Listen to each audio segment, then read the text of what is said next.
Despois do gran apagón, a normalidade foi volvendo ás comarcas das Rías Baixas. Hoxe, nas Novas, imos repasar como se viviu este histórico corte de suministro nas nosas comarcas. Nalgúns municipios, como en Caldas, a luz volvía xa contra as 10 da pasada noite, pero na maioría dos concellos foi ao longo da madrugada.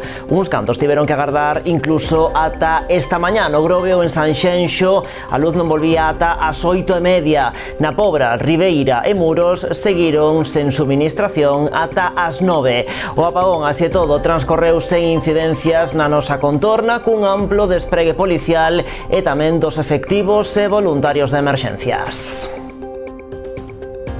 Que tal, saúdos? Como lles estamos contando, a noite foi tranquila en todos os nosos concellos. O incidente máis grave rexistrouse en Pontevedra, no barrio de Monteporreiro. Ali houbo un incendio de 2 coches na rúa Luxemburgo. A Policía Científica está a recoller datos para esclarecer se este foi un feito intencionado. Polo de agora, todo parece indicar que o lume orixinouse nun vehículo e propagouse ao outro. Tamén de madrugada arderon 4 colectores en Mogor, no concello de Marín. Esta xornada de martes, no día despois do apagón, tamén estivo marcada polos problemas no transporte. Todos os servizos ferroviarios en Galicia estiveron cortados dende que marchou a luz. Con todo, moitas persoas achegáronse durante esta xornada de martes ás estacións de tren, como no caso de Vilagarcía, de onde están a ver imaxes. Entre tanto, nas estacións de autobuses, normalidade, porque a Xunta decidiu reforzar o servizo mentres estivo suspendido o ferroviario.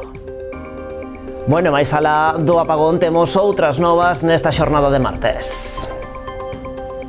Os concellos de Boiro e Rianxo inician unha nova colaboración en materia social coa proposta á Xunta de 2 residencias nos municipios. Responden así ao anuncio do Goberno galego de construir residencias por parellas en concellos limítrofes de menos de 50.000 habitantes. O presidente da Deputación de Pontevedra e o alcalde de Valga asinan un convenio para a renaturalización da lagoa de Porto Piñeiro, un acordo asinado no marco do Plan Extra, a través do cal o organismo provincial achega 700.000 euros a un proxecto valorado en 900.000. Os 200.000 euros restantes van ser aportados polo concello. E o Concello da Pobra vai conmemorar o Día Internacional da Danza cun espectáculo de baile. Será este xoves na Praza Alcalde II Durán, a cargo do Taller Alecrín. 50 alumnos realizarán unha exhibición de diferentes bailes en liña e por parella, na que os espectadores están convidados a participar. Están vendo, ou iso espero, as novas do día en Canal Rías Baixas. Comezamos.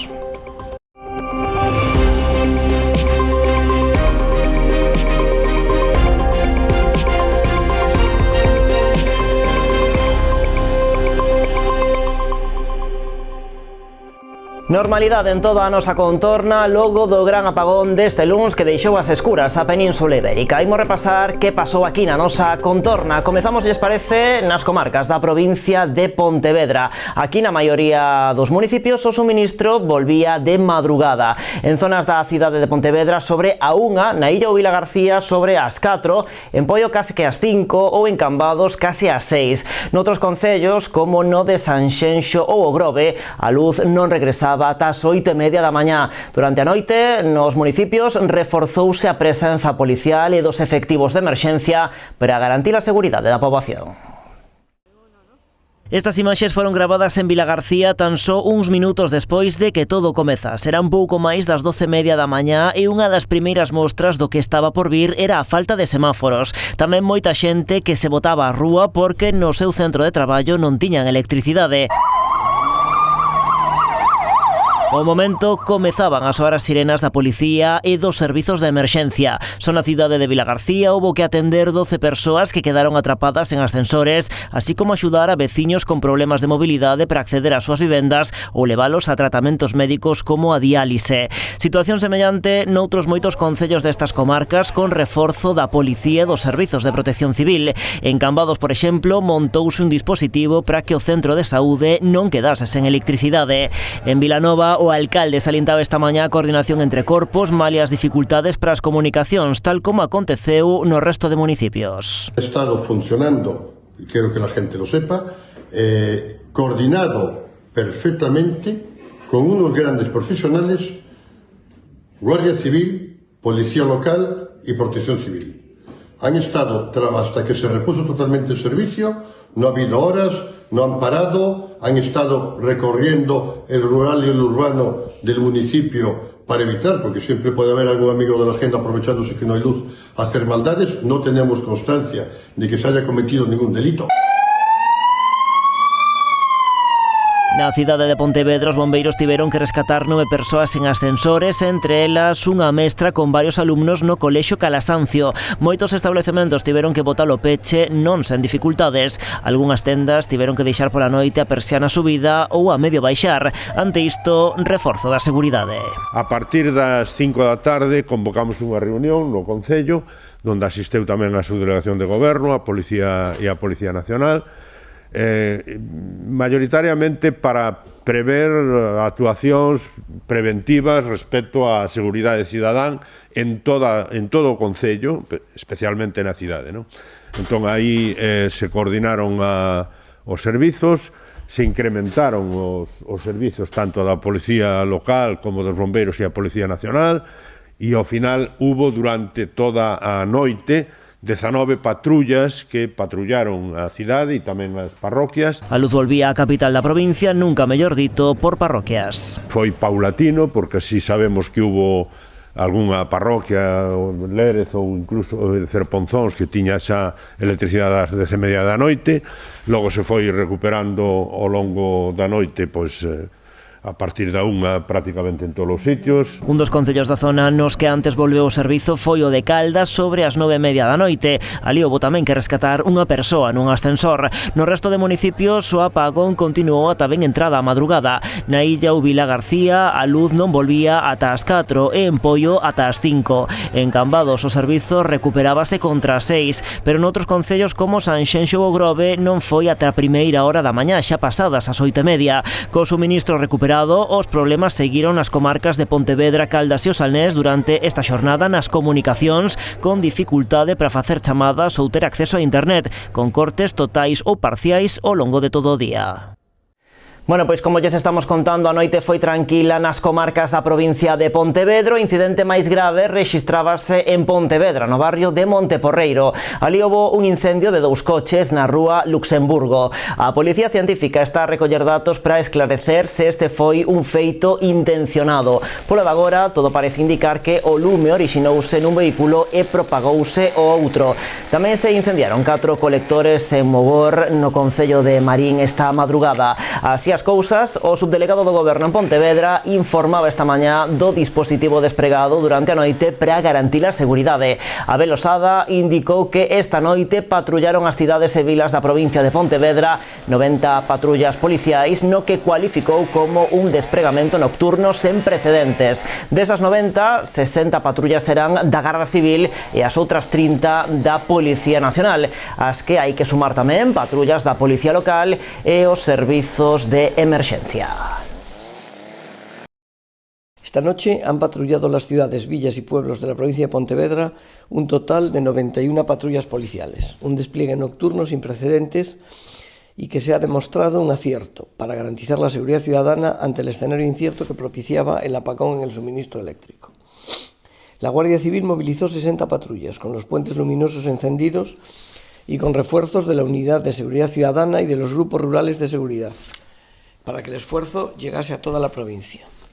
La Policía Nacional movilizó 31 patrullas, de las que 6 estuvieron en Pontevedra, 19 en Vigo, 2 en Marín, otras 2 en Villagarcía y el refuerzo de otras 2 de la unidad adscrita de la Xunta de Galicia. Este gran despliegue de patrullas circuló toda la noche, con los puentes luminosos encendidos, garantizando la seguridad en centros urbanos, rurales, polígonos industriales, zonas comerciales, etc. Quiero recalcar que tanto los mandos de la Policía Nacional como de la Guardia Civil se han pasado la noche al frente de los operativos, así como numerosísimos agentes de ambos cuerpos que se incorporaron voluntariamente para reforzar el dispositivo. Bueno, pois imos agora ata a provincia da Coruña, ata as nosas comarcas do Barbanza, Muros e Noia. Ali a situación tamén se foi normalizando aos poucos. Nalgúns concellos como Portodosón e Noia, a electricidade volvía de madrugada a partir das 3. Noutros municipios como a Pobra, Ribeira ou Muros tardou máis e non se recuperou ata as 9 da mañá. Tras máis de 24 horas sen luz, a totalidade dos concellos das comarcas do Barbanza e Muros Noia recuperaron xa a suministración eléctrica. Aínda que a volta da luz fíxose de xeito progresivo e non foi en todos os lugares ao mesmo tempo. Nalgúns concellos como a Portodosón, Outes e Noia, a electricidade volveu de madrugada a partir das 3 da mañá. Noutros concellos como a Pobra, Ribeira e Muros tardou máis e non se recuperou a luz ata as 9 desta mañá. O mesmo aconteceu coa cobertura de telefonía móvil, que foi recuperándose tamén de xeito gradual. Ao longo de toda a xornada de onte, os equipos de emerxencias da maioría dos concellos tiveron tamén traballo arreo para atender as múltiples incidencias causadas. Un dos máis graves tiña lugar en Rianxo, onde dúas mulleres tiveron que ser trasladadas ao Clínico de Santiago tras sufrir unha intoxicación de monóxido de carbono debido ao fume dun xerador eléctrico que fora conectado polo apagamento e suministraba enerxía a un respirador artificial. O persoal dos parques provinciais de bombeiros de Boiro e Ribeira tiveron tamén varios avisos de persoas atrapadas en ascensores en Ribeira e Boiro. Houbo tamén 2 incendios que afectaron ao aparcadoiro e a Casa do Mar en Rianxo, en un vehículo en Boiro que se estendeu posteriormente ao monte. En Boiro tamén se interveu no anegamento dun edificio. En Ribeira tiña lugar un accidente de tráfico con persoas atrapadas. En Boiro tamén informaron de que debido ao consumo excesivo de auga e mentres os depósitos non alcancen o nivel mínimo, é posible que en algunhas zonas sigan sufrindo falta de presión, como é o caso de Cespón, polo que dende o Concello rogan un consumo responsable de auga, mentres non se recupere a normalidade. Bueno, a pesar de que as incidencias non foron graves tampouco na provincia da Coruña, a situación viviuse con certa preocupación nas comarcas do Barbanza e de Muros e Noia. A falta de información e a tardanza no restablecemento do suministro xerou intranquilidade entre a veciñanza que non contaba con volver á normalidade a curto prazo. Xente dixían 2 días, 3 días, xa nos asustaban, eu xa estaba asustada, que onde vamos a ir, non? Facer de comer, porque agora todo é eléctrico. Todo é con inducións e todo, nada.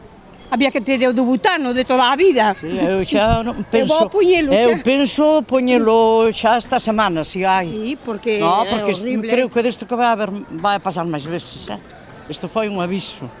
Non hai que poñer algo e estar preparada. Hai que facer o que nos dixeron. Parece que como se repetíramos o confinamento da COVID, máis ou menos igual, porque nos vimos encerrados. E pensei moito na xente maior, que hai moita, a maioría dos veciños do bloque onde vivo é xente maior, non pudo salir á calle, os das sillas de rodas. Moitas horas, desde las 12. Yo entraba con el coche en el garaje, se quedó a media puerta y ya no pudo entrar. Hasta hoy a la mañana, no sé a qué hora vino aproximadamente. Yo tenía los interruptores bajados y cuando los subí para arriba vi que había luz ya y nada más. Fatal. E máis como diste, referente a ela, non parar na casa. Antes estuvemos todo o día fora. Hasta a noitiña, que eran as 9 da noite, non fomos para a casiña. Porque na casa que faz con ela? Nós somos de Aguiño. En Aguiño chegou ás 9:15 da mañán. Xa non contábamos con ela, pero bueno, mira. O apagón tamén se deixou sentir no tecido económico, especialmente no pequeno comercio, que tivo que pechar as súas portas.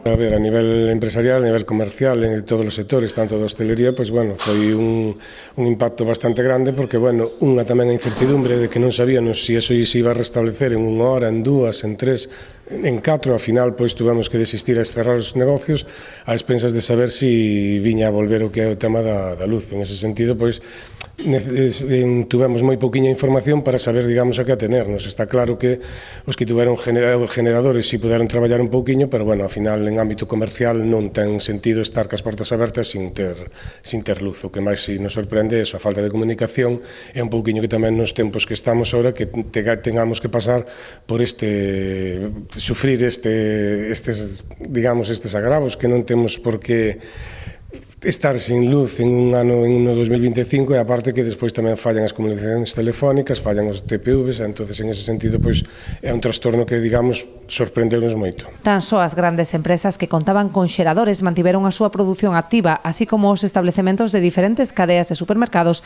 para garantir o suministro de alimentos e outros bens de consumo.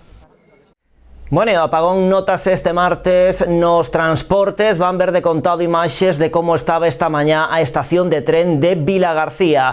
Todos os servizos ferroviarios en Galicia estiveron dende que marchou a luz suspendidos e así continuarán ata novo aviso. Segundo explica Renfe, a normalidade foise hoxe recuperando aos poucos, pero aínda non se recuperou a tensión na totalidade da infraestructura ferroviaria galega. Piden á xente que teña previsto viaxar que non vai ás estacións ata novo aviso, xa que se comprometen a dar información con antelación suficiente. Con todo, xa ven, algunhas persoas achegábanse durante este martes a esta estación de tren de Vilagarcía na procura de información.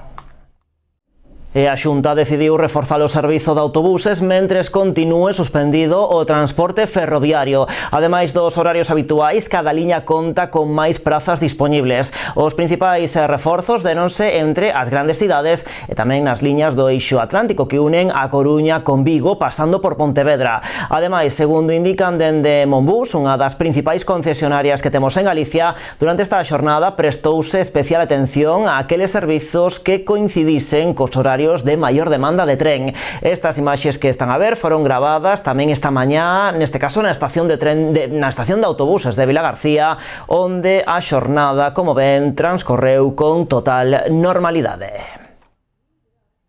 E o apagón deixou tamén durante este martes en clase a toda a rapazada con moito desconcerto entre as familias galegas. A Xunta decidía suspender a actividade lectiva nos centros educativos e escolas infantís e tamén se cancelaba o transporte escolar. O goberno galego anunciaba estas medidas a última hora da tarde deste luns, pero ás 9 da noite a Xunta solicitaba o nivel 3 de emerxencia que implicaba que o goberno central tomaba o control. En este caso, contemplábase que todos os centros educativos debían permanecer abertos este martes en actividade lectiva para facilitar a conciliación das familias. Ante as dificultades para as comunicacións, non foi ata esta mañá case ás 8 cando a Xunta aclaraba o persoal docente a través do portal educativo que os colexios tiñan que permanecer abertos. Con todo, algúns colexios estiveron pechados nas primeiras horas desta mañá. Moitas nais e pais queixábanse hoxe de que fora imposible recibir a comunicación a través da plataforma Avalar na que se anunciaba esa suspensión da actividade lectiva. Bueno, no conxunto de Galicia a situación foi volvendo á normalidade ao longo deste martes. Esta mañá, con 97% do suministro eléctrico recuperado, o presidente da Xunta comparecía para agradecer o exemplo de civismo da cidadanía ante unha situación insólita como esta. Alfonso Reda anunciaba tamén que ia solicitar ao goberno central que Galicia baixase o nivel 2 de emerxencia e que, polo tanto, a xestión volvese estar en mans do goberno galego. O presidente quixo resaltar a excelente coordinación co Executivo Central nas horas nas que estivo activo o nivel 3. Agradecer a coordinación que se fixo dentro do Goberno Central durante estas últimas horas e volver a esa situación 2 que se podría volver a facer a coordinación dende a Xunta de Galicia. Entendemos que o carácter nacional da emerxencia que sen dúbida existía onte a última hora do día, cando tiñamos esa incertidume respecto á duración e ao alcance, agora, afortunadamente, todo isto está cambiando para mellor e, polo tanto, a nosa intención é volver a solicitar o pase á situación 2 e, polo tanto, a coordinación da situación dende o ámbito autonómico, insisto, agradecendo todo o traballo que se ten feito e creo que a excelente coordinación que tuvemos durante estas horas. Bueno, imos a publicidade, pero a volta falamos do Día da Danza na Pobra, das festas do San Gregorio en Paradela, no Concello de Meis, ou do San Marcos en Noia.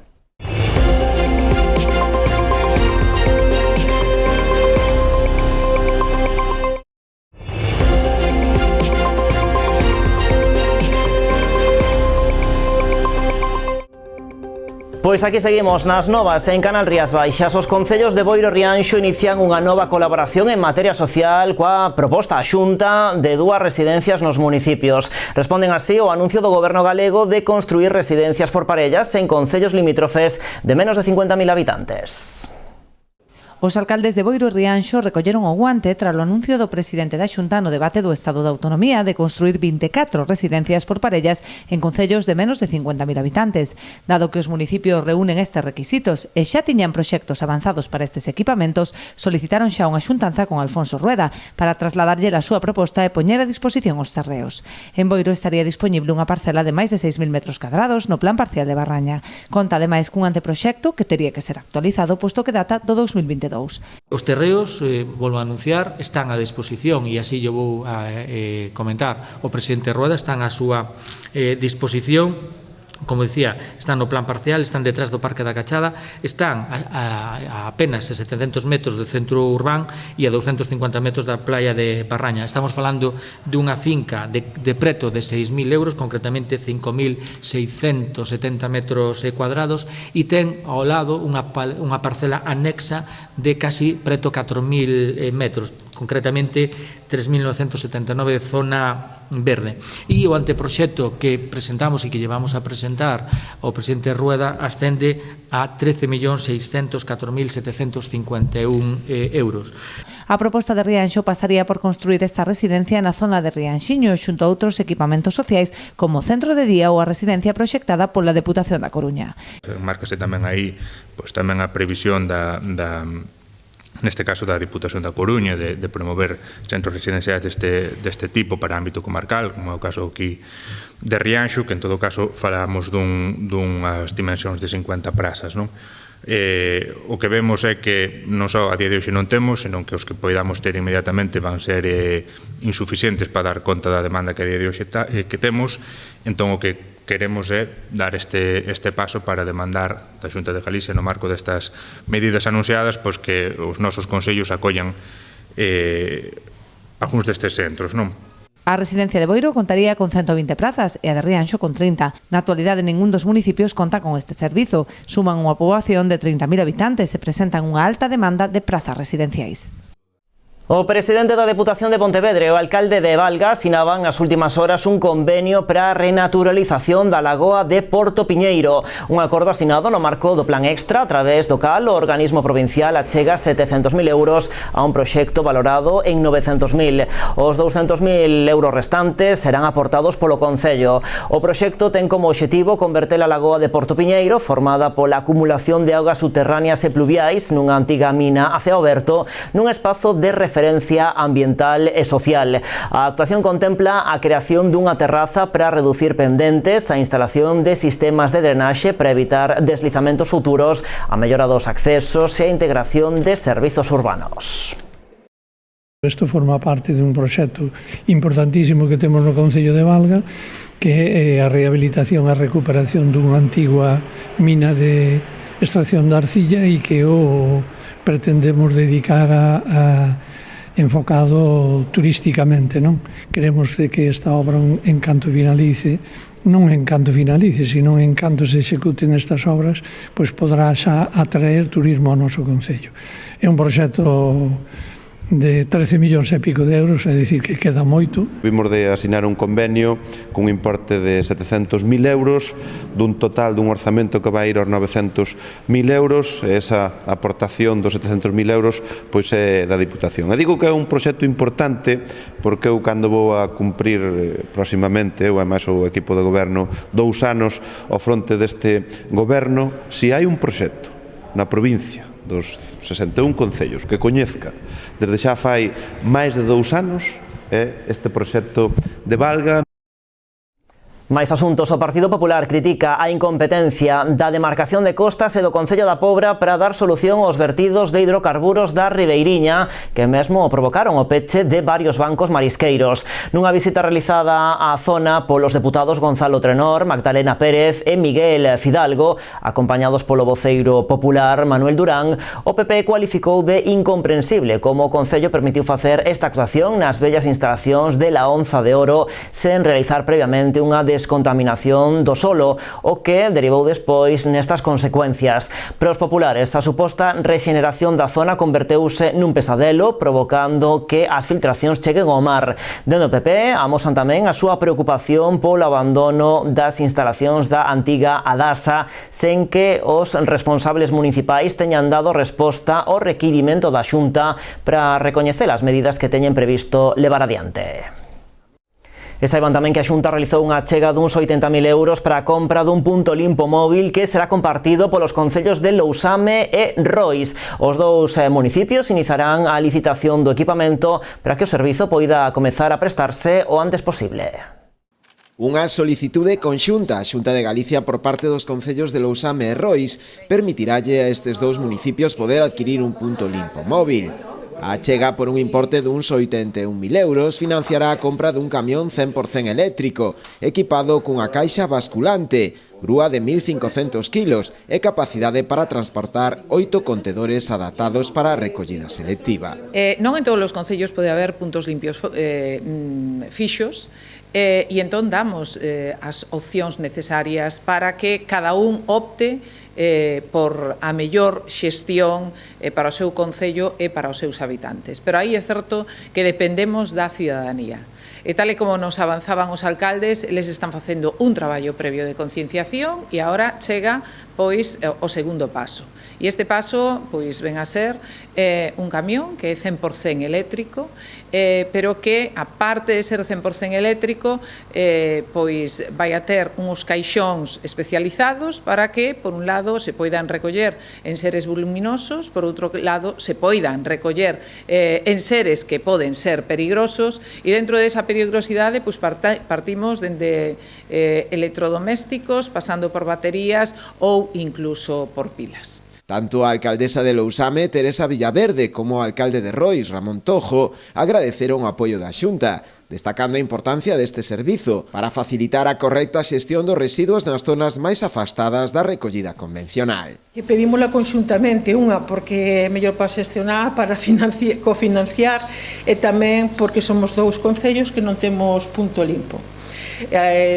Sempre a colaboración, tuvemos outras subvencións en conxunto, sempre funcionou super ben, e así vai a ser esta vez tamén. Que a unión dos concellos, da unión de forzas, fai que estas axudas pois se poidan acadar, porque ven que cando hai un interés, sobre todo dos concellos que non temos puntos limpos.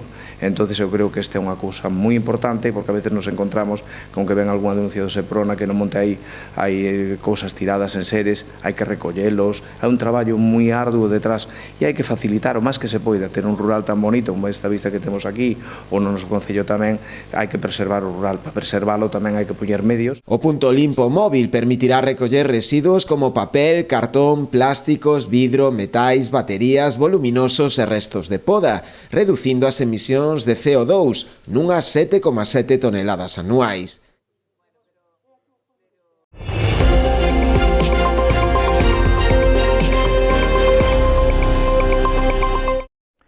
Uns 300 veciños concentrábanse este pasado sábado no curro da Praza de Muros para demandar a incorporación dun pediatra ao centro de saúde. Leva máis dun ano cun profesional de baixa e tan só un médico en activo compartido co Concello de Carnota. Convocadas polas AMPAs do municipio, máis de 300 persoas concentráronse no curro da praza diante do Concello de Muros para denunciar a falla de pediatras na localidade. Demandan que se cubra a baixa de longa duración dun dos profesionais do servizo que se prolonga xa por máis dun ano, posto que tan só contan cunha médico que debe atender ademais o Centro de Saúde de Carnota. Isto implica que 900 nenos sexan atendidos por tan só unha pediatra, polo que na súa ausencia son derivados a outros centros de saúde como Outes ou Noia. As queixas dos usuarios sumasen tamén as do propio Concello, que reclama a Sanidade que restableza a normalidade no servizo. A alcaldesa María Lago remitiu un escrito á Consellería demandando a incorporación urxente dun profesional. Sen embargo, dende a Xunta defenden que se están a cumprir coas ratios, posto que non supera o cupo de 1000 nenos que recomendan as sociedades científicas. Sen embargo, dende o Concello consideran que se trata dunha mostra máis do abandono da sanidade pública por parte do goberno galego, sobre todo nos concellos rurais e máis afastados dos hospitais. E ás portas do 1 de maio, concentración de comisións obreiras en Vilagarcía para reclamar máis seguridade no traballo. A convocatoria tivo lugar este pasado luns, coincidindo co Día Mundial da Seguridade e a Saúde no Traballo.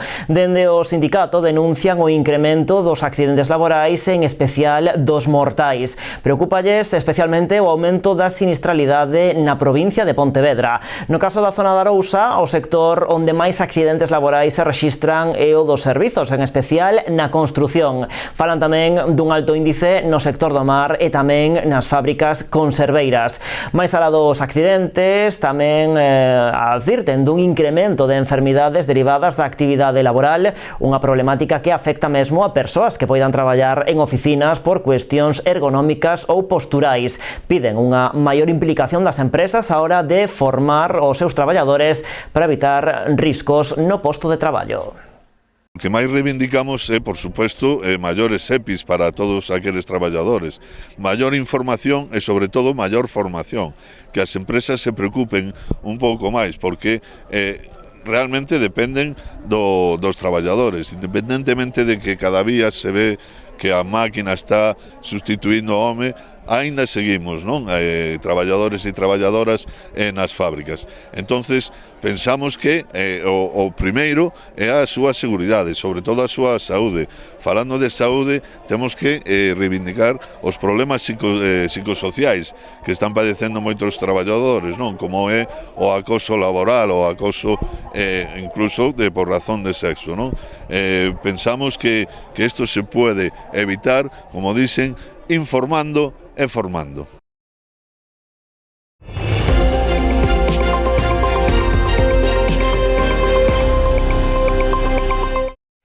O Concello da Pobra conmemorará o Día Internacional da Danza cun espectáculo de baile. Será este xoves na Praza Alcalde II Durán a cargo do taller Alecrín. 50 alumnos realizarán unha exhibición de diferentes bailes en liña e por parella, na que os espectadores tamén están convidados a participar. A Pobra acollerá este xoves Emociónate co baile, unha clase aberta que mestura bailes latinos con ritmos modernos. O taller Alecrín, que organiza a iniciativa, anima a todo o mundo a participar nesta experiencia que conecta os espectadores cos bailaríns. Emociónate co baile é unha mostra de line dance e baile social. Line dance, como sabedes, é esta modalidade individual de práctica en grupo, e baile social é a nosa etiqueta para estes cursos que facemos para a parella, onde mesturamos tango argentino, swing, bailes latinos, estándar e outro tipo de actividades de baile de parella. Dende o Concello da Pobra convidan tamén a cidadanía a aproveitar os numerosos beneficios da danza, tanto físicos como emocionais e sociais. Ten numerosos beneficios, tanto físicos como emocionais como sociais, non? Pois físicos, pois pode ter unha flexibilidade, un traballo ao final pois coa musculatura do corpo, porque ao final non solamente é o deporte o que nos fai estes beneficios, senón que o baile tamén ten moitos, pero tamén ten emocionais, que creo que no momento que vivimos, co ritmo de vida que levamos, pois o emocional é moi importante, quizá o mellor máis ca o físico, non? O baile, pois o ir a clase entre un grupo de persoas, pois pode mellorar esa sociabilidade entre persoas, conocer xente, pois xente nova e facer novas relacións, non? O espectáculo constará de 12 números e participarán preto de 50 alumnos. Desenvolverase na Praza Alcalde II Durán e, no caso de mal tempo, no Polideportivo do Colexio de Banda Seca. Esta actividade terá lugar tamén no Malecón de Ribeira o domingo 4 de maio a partir das 6 da tarde.